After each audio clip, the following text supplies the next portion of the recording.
The conditioning of future generations, particularly in privileged and materially advanced environments, is likely to reinforce entitlement and deepen the tendency toward escapism.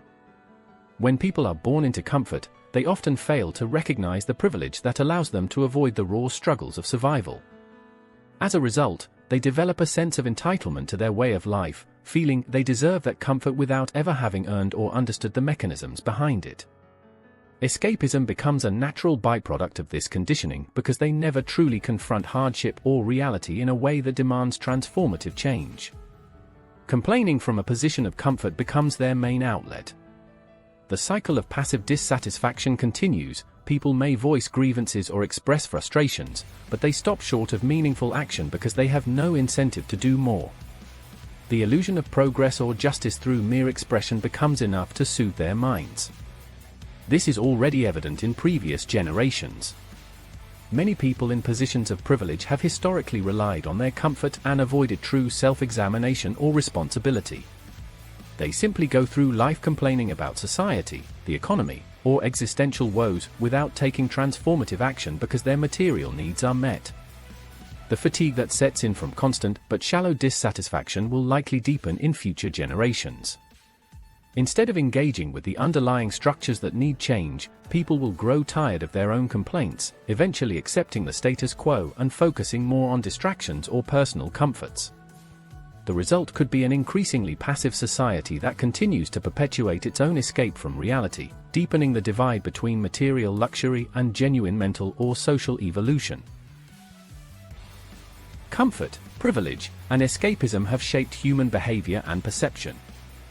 Philosophy, morality, and even the frameworks of existentialism and nihilism are, at their core, forms of escapism, artificial constructs humans use to categorize, rationalize, and ultimately avoid confronting the raw realities of existence.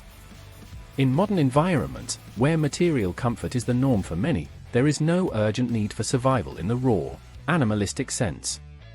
This lack of direct confrontation with life stakes, life or death situations, scarcity of resources, real hardship, has conditioned people to retreat into mental frameworks and categorize reality into manageable pieces.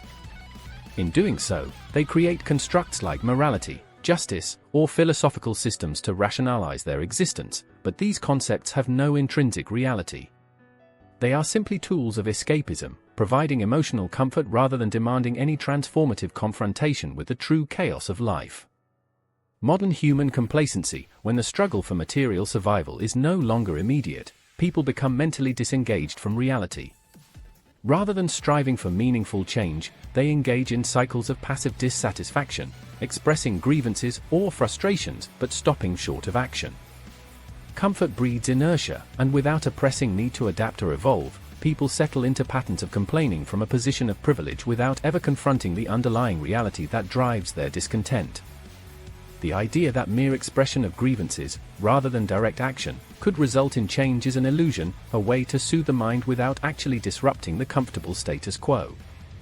This detachment from reality is reinforced by generational privilege. People born into comfort often fail to recognize the privilege bubble they exist within. They view their comfort as deserved or natural, never fully grasping the forces, historical, social, or even biological, that have made that comfort possible. This leads to a mindset of entitlement, where they believe that life should remain comfortable, and when it isn't, they complain rather than take meaningful action. They have no true incentive to change because their basic needs are met, and the systems that sustain them continue to operate. For example, animals raised in zoos versus those in the wild. Humans raised within the safe confines of modern society, with access to technology, entertainment, and material comforts, are like zoo animals, passive, domesticated, and unchallenged. These humans may have their senses stimulated, but they lack the raw, visceral engagement with the realities of survival and competition that their ancestors faced. The natural consequence of this is a mental and physical dullness, a failure to develop the skills or resilience needed to navigate a world where comfort is not guaranteed. The privileged mindset of a modern human assumes that complaining about existence, about discomfort, or about abstract concepts like justice or morality will somehow result in change. However, this is not how existence works. Action, not emotion or thought, drives change. the belief that mere expression, whether through words, ideas, or emotions, could shape reality is a byproduct of privilege, where the stakes are so low that people forget the fundamental truth: existence doesn't care about human emotions. Whether humans live or die, progress or stagnate, isn't dictated by their emotions or their moral frameworks, but by the reality of their actions and their ability to adapt. In essence, the modern crisis is not one of survival, but of meaning. People, safe and comfortable in their material environments, have lost touch with the raw confrontation with existence that once drove human evolution and development. Instead of addressing this disconnect through action, they engage in mental gymnastics, creating complex philosophical or moral systems to rationalize their dissatisfaction. But these systems are just ways of categorizing and commodifying the uncomfortable truths they want to avoid. Modern humans face no real crises other than the illusion of power through emotion. When people expect society to fix their discomfort or provide meaning to their existence through complaints or passive expression, they fail to recognize that society is not a magical entity that can resolve personal crises. It's simply the collective result of human actions, and as long as those actions are grounded in escapism, entitlement, and passivity, no real change will occur. Animals, and by extension, humans, who do not face challenges or hardships will die, either mentally or materially. Comfort leads to decay. Without the raw confrontation with life's realities, there is no growth, no evolution, no meaningful transformation. This is the inherent flaw in the privileged mindset of modern humans. By cocooning themselves in comfort, humans lose the ability to adapt to change, confront their existential challenges, or evolve in any meaningful way. They live in a bubble of passive dissatisfaction, where their grievances are expressed but never acted upon, where their comforts are preserved but never truly appreciated, and where their potential remains untested. In the end, existence just is.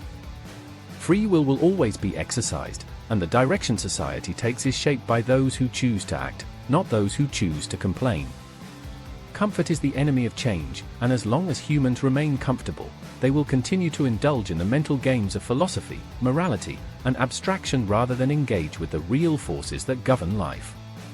It is only through direct confrontation with survival, hardship, and raw reality that any true transformation, individually or collectively, can occur.